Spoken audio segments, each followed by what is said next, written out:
श्री स्वामी समर्थ. आज आपण पुण्यातील रहिवासी असलेल्या चंद्रकांत दादांचा त्यांच्या शब्दामध्ये खूप सुंदर असा अनुभव बघणार आहोत. चला तर मग या सुंदर अशा अनुभवाला सुरुवात करूया. तत्पूर्वी तुम्ही जर चॅनलवरती नवीन असाल तर सबस्क्राईब करायला विसरू नका, कारण असेच रोज स्वामी आईंचे नवीन नवीन अनुभव या चॅनलवरती येत असतात.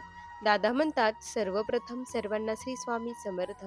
माझ्या जीवनाचे सूत्रधार असलेले या ब्रह्मांडाचे चालक मालक पालक श्री स्वामी समर्थ महाराज यांच्या चरणी कोटी कोटी प्रणाम. स्वामी भक्तांनो, मी पुणे जिल्ह्यातील रहिवासी आहे. आज मी तुम्हाला माझ्या आयुष्यातील खूप मोठा अनुभव मी सांगणार आहे. स्वामी मला कसे भेटले आणि मी हे तुम्हाला सर्वप्रथम सांगतो की मी माळी काम करत होतो. माझी घरची परिस्थिती ही खूप हालाकीची, इतकी हालाकीची की अशी परिस्थिती कुणावरती येऊ नये. घरामध्ये कधी कधी जेवण देखील असत नसायचं. माझे वडील हे व्यसनाधीन, ते व्यसन करायचे.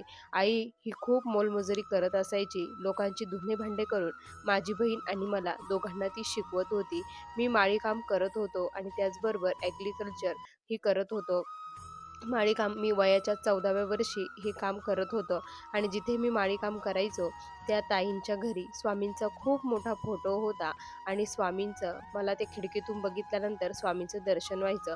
मी रोज तिथून डोकून बघायचो. एक दिवस त्यांनी मला बघितलं की मी खिडकीतून बघत आहे म्हणून म्हणून त्यांनी मला म्हटलं की तुला आतमध्ये यायचं का? तर मला खूप आनंद झाला. मी हो म्हटलं. मला त्या आतमध्ये घेऊन गेल्या. तिथे गेल्यानंतर ते स्वामींचं दर्शन वगैरे घेतलं आणि त्यानंतर त्यांनी मला स्वामींचा प्रसाद दिला. तुझं सर्व काही व्यवस्थित होईल असं त्यांनी मला आशीर्वाद दिला. पण मला त्यांच्यावरती काही विश्वास नव्हता. महाराज वगैरे मला काहीच विश्वास त्यावरती नव्हता. त्यामुळे मी त्यांच्याकडे थोडंसं इग्नोर केलं. पण एक वेळ अशी आली ना की महाराजांनी मला त्यांची प्रचिती दाखवून दिली आणि त्यांच्या सेवेमध्ये घेतलं. काय झालं स्वामी भक्तांनो, मी ऑटोमध्ये चाललेलो होतो आणि ऑटोमध्ये माझं पॉकेट कधी खाली पडलं हे मला कळालंच नाही. पॉकेट हरवलं. त्यामध्ये खूप कष्टाचे माझे 8,000 रुपये होते आणि हे 8,000 रुपये जेव्हा मी खरेदी करायला गेलो, पॉकेट नाही, तर आता काय करायचं? खूप मोठा प्रश्न पडला. त्यावेळेस समोर मला महाराजांचा या दुकानामध्ये फोटो दिसला. तिथे मी म्हटलं की तुम्ही जर खरंच असेल, तुमचं अस्तित्व असेल, तर मला माझं पाकीट मिळू द्या. काहीतरी चमत्कार करा. मी तुमचं अस्तित्व मानायला सुरुवात करेल. असं माझ्या मनात मी म्हटलो आणि 5 मिनिटामध्ये काय आश्चर्य, त्या व्यक्तीचा मला फोन आला. कारण माझं त्याच्यामध्ये सर्व काही आधार कार्ड वगैरे सर्व काही त्यामध्ये होतं आणि माझा नंबर देखील होता. त्यांनी मला कॉल केला की दादा, तुमचं पॉकेट या रिक्षामध्ये राहिलेलं आहे. तर मी म्हटलं हो. ते म्हणे कुठे आहे? तर तुम्ही इथे या असं त्यांनी सांगितलं आणि मी तिथे गेलो. तर त्याने मला पॉकेट दिलं आणि माझ्या पॉकेटातून ₹1 सुद्धा कुठेच गेला नाही. ही प्रामाणिकपणा आणि ती देण्याचं जे काही त्याच्यामध्ये बुद्धी आली ती महाराजांनी दिली आणि मग मी स्वामींचं अस्तित्व मानायला सुरुवात केली. नाही, इथे काहीतरी आहे असं मला वाटलं. मग मी स्वामींचा फोटो वगैरे घरी घेऊन गेलो आणि स्वामींची सेवा सुरू झाली. सेवा म्हणजे काहीच नाही. मी फक्त अगरबत्ती सकाळी लावायचो आणि कामामध्ये नामस्मरण करायचो. स्वामींवरती प्रचंड विश्वास. मी कामामध्येच माझा राम बघत होतो, बाकी काहीच नाही. मी काम सोडून महाराजांपुढे कधीच बसलो नाही किंवा कुठलीच पोथी वगैरे काहीच वाचलं नाही. आम्ही झोपडपट्टीमध्ये राहत होतो. 10 बाय 10ची आमची खोली होती. इतकी बिकट परिस्थिती आमची होती. या परिस्थितीमधून आम्ही बाहेर निघत होतो आणि महाराजांची सेवा ही चालूच होती. मनामध्ये महाराजांनी आता घर केलेलं होतं. कष्टही फार होते. कष्टही मी फार करत होतो. काम करून शिक्षण मी करत होतो. माझं ॲग्रिकल्चर हे कंप्लीट झालं. त्यानंतर स्वामी भक्तांनो, माझ्या लग्नाची वेळ आली. लग्नही झालं छान पद्धतीने. पण आता वाटतं ना की कुठेतरी आपलं घर व्हायला पाहिजे, घर आपलं पाहिजे, असं कुठेतरी मनामध्ये वाटत होतं. पण कसं घर होणार? त्यामध्ये मला जी काही माझे जॉब होते, ते जॉब छान ठिकाणी मला जॉब मिळत होते. मी वेगवेगळे ठिकाणी हे काम करत होतो. ॲग्रिकल्चरचं जे काही फुलबाग आहे, ते फुलबागांचं मी काम करायला सुरुवात केलेली होती. मला खूप छान छान प्रोजेक्ट मिळू लागले होते. त्यामुळे खूप नफा देखील होऊ लागला आणि त्यानंतर माझी जी पत्नी आहे, आमच्या लग्नाला जवळपास 6 वर्ष पलटून गेले, तरी देखील आम्हाला संतानप्राप्ती काही होत नव्हती. मग मी असंच काय झालं, की पण महाराजांना मी कधीच दोष वगैरे काहीच दिला नाही. जे काही घडत आहे ते तुमच्या कृपेने घडत आहे. नक्की सर्व काही व्यवस्थित होईल, या विश्वासाने मी सर्व काही करत होतो. माझी पत्नीही महाराजांची सेवा करत होती आणि 7 ते 8 वर्षानंतर आम्ही खूप पैसे खर्च केले होते हॉस्पिटलला, पण काही उपयोग झाला नाही. 7-8 वर्षानंतर मला एक स्वप्न पडलं. त्या स्वप्नामध्ये महाराज माझ्या स्वप्नात आले आणि मी महाराजांशी बोलत होतो, "स्वामी, मला बाळ पाहिजे आहे. का बरं मला बाळ होत नाही?" त्यावेळेस स्वामी मला म्हटले, की "अरे, तुला केव्हाच प्रसाद दिलेला आहे. तू तो ग्रहण करत नाही त्यामुळे हे आहे. तिला ते प्रसाद खाऊ घाल. देवघरामध्ये ठेवलेला आहे." असं म्हटले आणि मग मी सकाळी उठून बघितलं. मी माझ्या पत्नीला विचारलं, "देवघरामध्ये काही ठेवलेलं आहे का?" तर ती म्हणे, "हो, एक नारळ आहे, खूप दिवसाचं आहे." तर म्हणे, "मग ते नारळ तू खाऊन घे." असं मी तिला म्हणलो. आता महाराजांची मला सांगितलं होतं. मी तिला त्यावेळेस काहीच सांगितलं नाही, की मला असं स्वप्न वगैरे पडलं. तर तिने मग ते नारळ खाऊन घेतलं. मला माझ्या हाताने तिला फोडून दिलं आणि तिने ते नारळ ग्रहण केलं आणि त्यानंतर दुसऱ्याच महिन्यामध्ये प्रेग्नन्सी राहिली. हे बघून मला खूप आनंद झाला. खरंच महाराज आहे, ही शाश्वती पुन्हा एकदा मिळाली. त्यानंतर मला घर घ्यायचं होतं. आता घर झालंच पाहिजे असं मला वाटलं आणि मी खूप खटाटोप करून सर्व काही जी काही रक्कम होती ती रक्कम जमा केली, लोन वगैरे काढलं आणि आता घर घेण्यासाठी डील ठरली 27 लाखाची. ते घर मला आवडलं होतं. 27 लाखाला घर बुक केलं. दुसऱ्या दिवशी मी ते त्यांना ॲडव्हान्स वगैरे देणार होतो. तर आदल्याच दिवशी काही कारणास्तव आमची ती डील ही रद्द झाली. त्यामुळे मला खूप वाईट वाटलं. आता इतरांकडून जे पैसे गोळा केले होते, ते पैसे जर पुन्हा त्यांना रिटर्न दिले, तर आपल्याला हे पैसे पुन्हा मिळणार नाही आणि आपली वास्तू कधीच होणार नाही, असं मला वाटलं. आता मी पूर्णपणे हतबल झालो, पूर्णपणे खचून गेलो. कुठेच मार्ग मला सापडत नाही. मी स्वामींपुढे गेलो, स्वामींना मुजरा केला. स्वामींना म्हणलं, "स्वामी, मी हरलो आहे. मला अशा ठिकाणी वास्तू द्या, की जे तुमचं नियोजन असेल, तुमचं सर्व काही तिथे होईल आणि मी जर ही वास्तू झाली, तर सर्वप्रथम मी तुमचं पाय तिथे लावेन आणि तुम्हाला आतमध्ये सर्वप्रथम तुमचं स्थान तिथे बनवेल आणि तुम्हाला तिथे घेईन आणि त्यानंतर मी तिथे राहण्यासाठी जाईल. असा काहीतरी चमत्कार तुम्ही करा." असं मी स्वामींना बोललो रात्री आणि झोपी गेलो.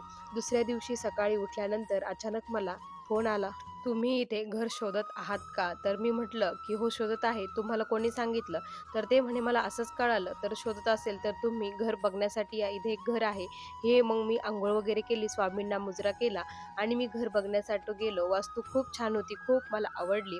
मग आमची डील तिथे फायनल झाली आणि स्वामींच्या कृपेने कुठलीही व्यत्यय न येता तिथे आमचं घर झालं आणि वास्तुशांतीच्या दिवशीच आम्ही महाराजांना तिथे घरी आणलं. स्वामींची खूप मोठी मूर्ती घरी आणली. स्वामींच्या मूर्तीची प्राणप्रतिष्ठा जवळपास 3-4 दिवस हा कार्यक्रम चालू होता, ही सेवा चालू होती. मूर्तीची प्राणप्रतिष्ठा केली. घरामध्ये स्वामींना अगोदर बसवलं. त्यानंतर आम्ही घरात आलो आणि आम्ही घरामध्ये राहण्यासाठी लागलो. खरंच स्वामींची खूप मोठी कृपा झाली. त्यानंतर महाराजांची दर गुरुवारी आमच्या घरामध्ये आरती होऊ लागली. स्वामींची आरती, महाप्रसाद देखील होऊ लागला. माझी आई, सर्वजण महाराजांची सेवा करू लागले. तरी देखील मी महाराजांचं फार काहीच आणखी देखील करत नाही. जे माझं काम आहे त्यामध्ये फक्त श्री स्वामी समर्थ या मंत्राचा जप करतो. तारक मंत्र बोलतो.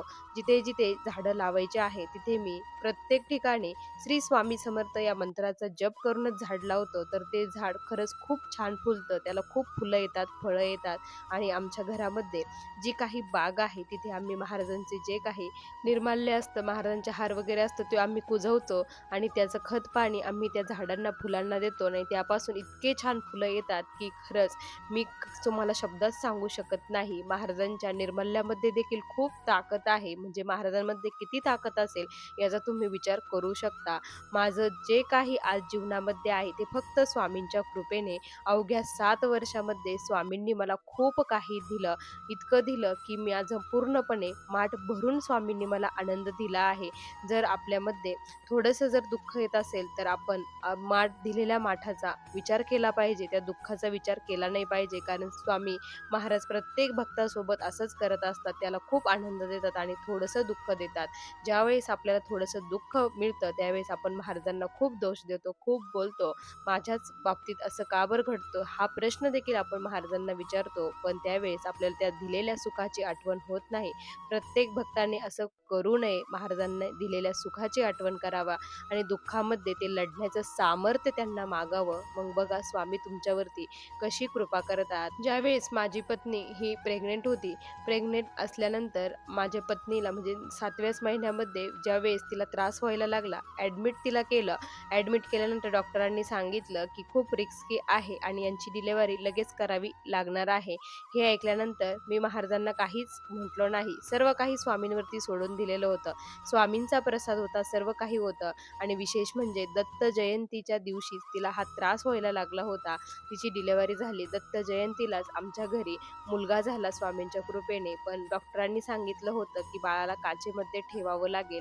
बाळाची वाढ झालेली नाही. त्यामुळे बाळ हे खूप नाजूक आहे. त्याला काचेमध्ये डिलिव्हरी झाल्याबरोबर घालावे लागेल. खूप सारा खर्च येईल आणि मग मी जे काही माझे ओळखीचे डॉक्टर होते त्यांच्याशी कॉन्टॅक्ट केला. त्यांनी सर्वत्र फोन वगैरे केला. जो काही खूप खर्च येणार होता. 1 महिना आम्ही हॉस्पिटलला होतो. पण 1 महिन्यामध्ये आमचं बिल फक्त 86,000 हे स्वामींच्या कृपेने झालं. हीच स्वामींची खूप मोठी कृपा मी मानतो, की स्वामी प्रत्येक भक्ताला खरंच साथ देतात. कुठे ना कुठे, कुणाच्या ना कुणाच्या रूपामध्ये येऊन मदत करतात. त्यावेळेस स्वामींनी आम्हाला प्रत्येकाच्या रूपामध्ये येऊन मदत केली आणि ह्या खर्च फक्त 86,000 वरती झाला. आज माझा मुलगा एकदम व्यवस्थित, ठणठणीत, एकदम व्यवस्थित आहे. तो स्वामींचा प्रसाद होता. त्याला काय होणार होतं? स्वामींची ती लीला होती. स्वामींचा तो साक्षात्कार होता. स्वामींचा तो चमत्कार होता. दत्त जयंतीला जन्माला येणं ही सुद्धा साधी गोष्ट नाही. मी आत्तापर्यंत एकदाच आयुष्यामध्ये अक्कलकोटला गेलेलो आहे. महाराज माझ्या हृदयामध्ये आहे. प्रत्येक चराचरामध्ये स्वामी व्यापलेले आहे. तर अक्कलकोटला जाण्याची गरज मला वाटत नाही. माझे स्वामी माझ्या घरी आहे. प्रत्येक ठिकाणी मी स्वामींना बघतो. हीच माझी देवपूजा आहे आणि हेच माझं स्वामींची भक्ती आहे. भक्तीमध्ये मी कुठलेही नियमधर्म पाळत नाही. मी भक्ती करायची तो निस्वार्थ भावनेने स्वामींची भक्ती करतो. निस्वार्थ भावनेने स्वामींचं नाव घेतो.